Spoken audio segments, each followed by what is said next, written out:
Progress. Okay, Brian, 5, 4, 3, 2, 1.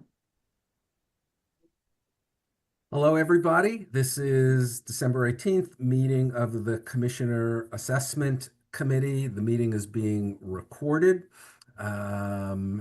Kristen Smiley, member of our board, is on. She's on mute, but because she's driving, neither Marty nor Erica is able to make this, and we will just proceed. I'm going to put up a document in a couple of minutes. I just wanted to kind of first say, explain what I think the game plan is for this. I'm going to put up a straw man, kind of one side of one page, that's going to be key goals for the commissioner for this year, the 25-26 school year, that the subcommittee and the board will use in assessing the commissioner in May or June. It's a little unusual to do this halfway through the year. Commissioner Martinez started on July 1st, so that's the way the balls roll this year. But what I'm going to do is put up a straw man to help focus the conversation. There are a number of goals divided into different categories. Thankfully enough, those goals largely track what the commissioner put forward to us as key criteria. This is not a laundry list of everything the commissioner, as leader of the department, is supposed to do. This is just really identifying critical priorities for the board and committee to focus itself around when we do an assessment in May or June. If this looks good to the committee and there's relatively, minor changes, then I'll sit down with Pedro, go through this with him either before Christmas or at the beginning of July, and then bring it to the board for a vote in January. These are meant to be goals, not gotcha. You didn't do this, you didn't do that. Let's just make sure we all have the same expectations of key things to accomplish this year. Before we get to the probably June discussion at the board on a draft assessment, not these goals, but the assessment, we'll ask the commissioner to submit what will hopefully be a very short self-assessment. Ours isn't a laundry list, and his doesn't need to be a laundry list of accomplishments either. The only other thing I wanted to say, and I guess Kristen's the one on the phone now, is, well, I'm presenting a straw man as I did last year with Russell when he was interim commissioner. Like, this is just to focus our conversation and have a nice, short, productive committee meeting now. There was a lot of feedback we got last year, or I got last year. So all that's fine. I will, Helene, I will send you the document and you could post it or whatever after this meeting. And I have not sent it to anyone else on the committee. So let me share the document.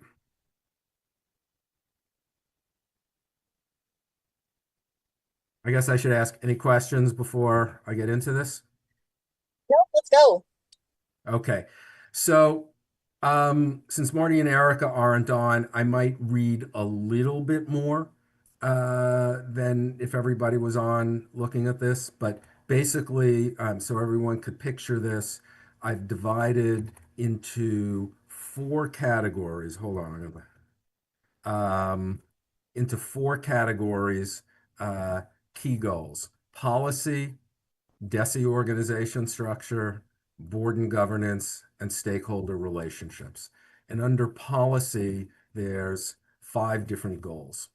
And as I said before, not coincidentally, these 5 goals track largely what is in the commissioner's list of key priorities that he presented to us on Tuesday.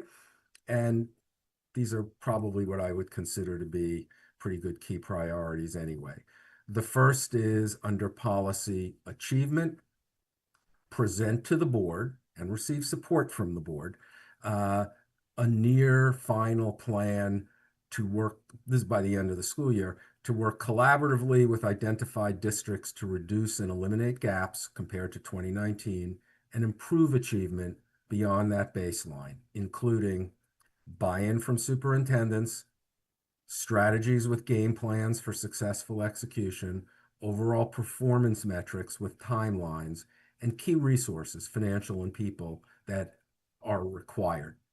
And that structure, I'm not going to read each one, but basically for most of these 5 policy goals, buy-in from superintendents, the strategies, metrics and timelines, resources, more or less, those repeat itself on the other goals. So the first is achievement. The second is the statewide graduation standard. And I'll just say here I wrote, finalize with Secretary Tutwiler and receive board support recommendations.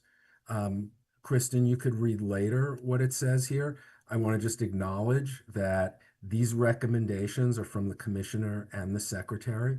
They don't, under the executive order signed by the governor, they don't require board support or a board vote.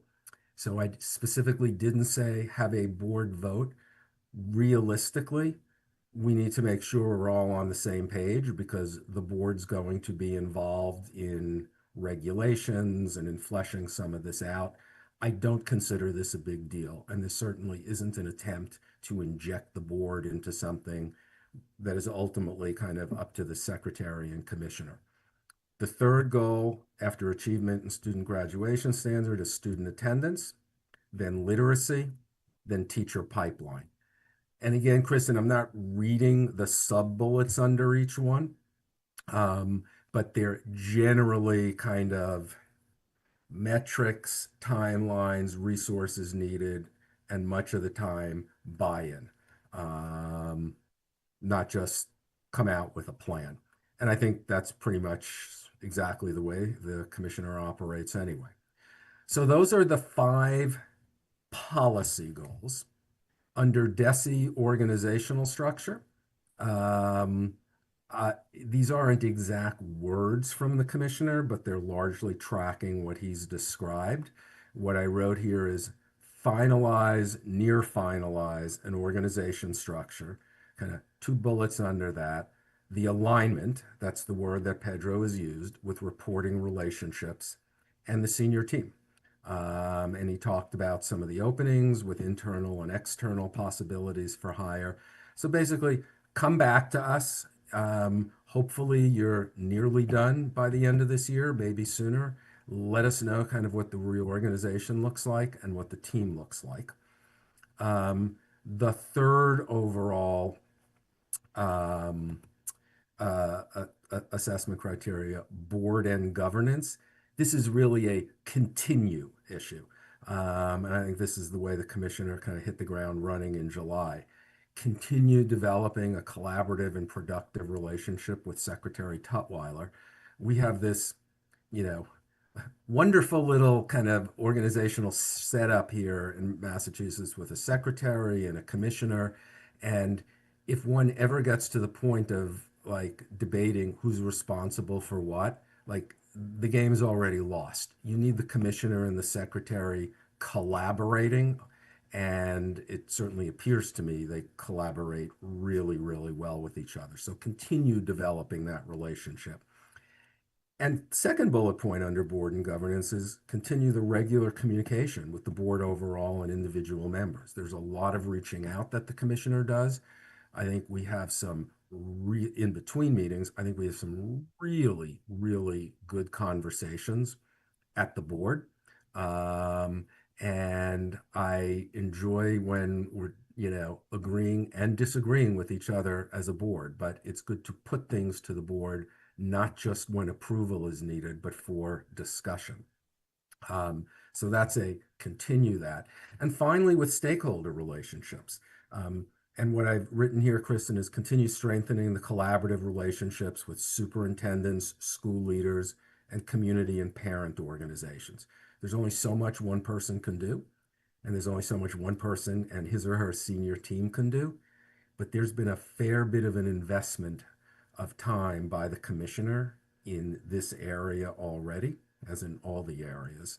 And so I think of water overall, the four key areas we're going to look at, five policy goals, the DESE organizational structure, board and governance, and stakeholder relationships. And we'll put it all together, probably as a committee. If this more or less holds, this one side of one page, put it together as a committee in May, do a draft, discuss it at the board. If we're ready to vote in June, great. And if not, we'll make changes after getting board input and vote at the next meeting, whether it's over the summer or September. That's it for me, subject to any and all comments. This makes a lot of sense. Nothing is unfamiliar, which I think is great. It's all things that we've heard from the board and discussed as priorities along with Commissioner Martinez. So I think that you did a really nice job here, Matt. Thank you. Thank you. Well, I'd ask if there were comments from other members of the committee, but we've captured 100% of the members on the phone now. Um, we will I figure, have two clarifying questions about the yes, process, if I may. yes, So you said that Commissioner Martinez will write a short reflection, which makes sense. And I know that teachers and administrators in their educator eval cycle submit evidence, but it seems like a lot of the evidence is going to be embedded and communicated naturally. So I don't see a purpose in having Commissioner Martinez resubmit, evidence to us if he's already communicated things that hit on these goals. Will there be an opportunity to ask for artifacts or evidence if, we don't feel like we have enough to speak to some of these goals if, when we get to that point? yes. And I say yes very quickly. I'm just giving sort of well, first of all, yes, any and everything that the board or, committee members of the board would like to see, including evidence, we absolutely can and should ask for. There used to be some things like that, or I might be confusing this with kind of our superintendent when I was on my local school committee.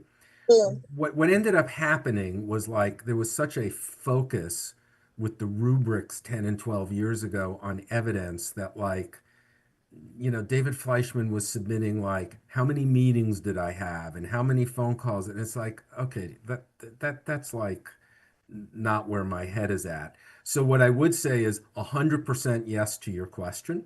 And, let's just kind of see what evidence we need and, we'll all be focused. I think between you, Erica, Marty, and me, we will make sure that any evidence we need is, kind of at the right level. Absolutely. I have no interest in turning this into a compliance activity or something Yeah, where he has to act duplicatively, because the weekly emails he sends us will likely have a yeah. lot of this information already, and through conversation, I just wanted to make sure. Um, and then my second question is, for the end of the process, are we using the same language like,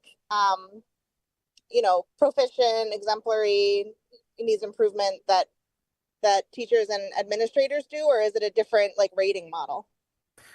Yeah, that's a really good question.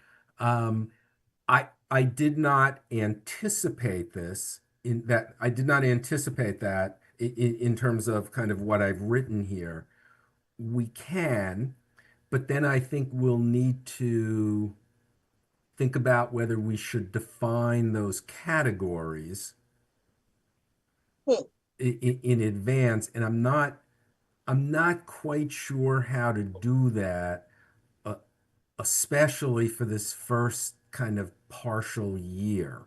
Um, and and that doesn't mean I don't think we use certain adjectives in describing kind of performance, like, if he did a great job putting together kind of the achievement goal. But I don't know how else to, because I don't think it comes kind of pre-packaged in the way it might like in the teacher rubric. I'm not sure I'm Sure. remembering correctly. So I'm not sure how to do it without, like I said, without defining it in advance. I don't know that we need to spend the time on that, but I would leave it up to you and any other member of the committee. As like, I'm not opposed to it. I'm just saying like that's a bit more of a process than when you're just getting the DESE definitions for the teacher rubric. Yeah, I'm not necessarily advocating for it, but I do want to make sure we're all on the same page about what the outcome should look like. So, we can avoid confusion later on when it's due. So I don't mean to kind of parse your words. Um, there may be different views among board members and among committee members as to, you know, whether the commissioner hit it out of the park, did a good job, Sure. or Yeah. was okay. Um, I don't know that there'll be confusion. I just don't know how to. I don't know how to avoid we have different perspectives other than by going through more of a process than we may want to go through to define those different categories. Okay.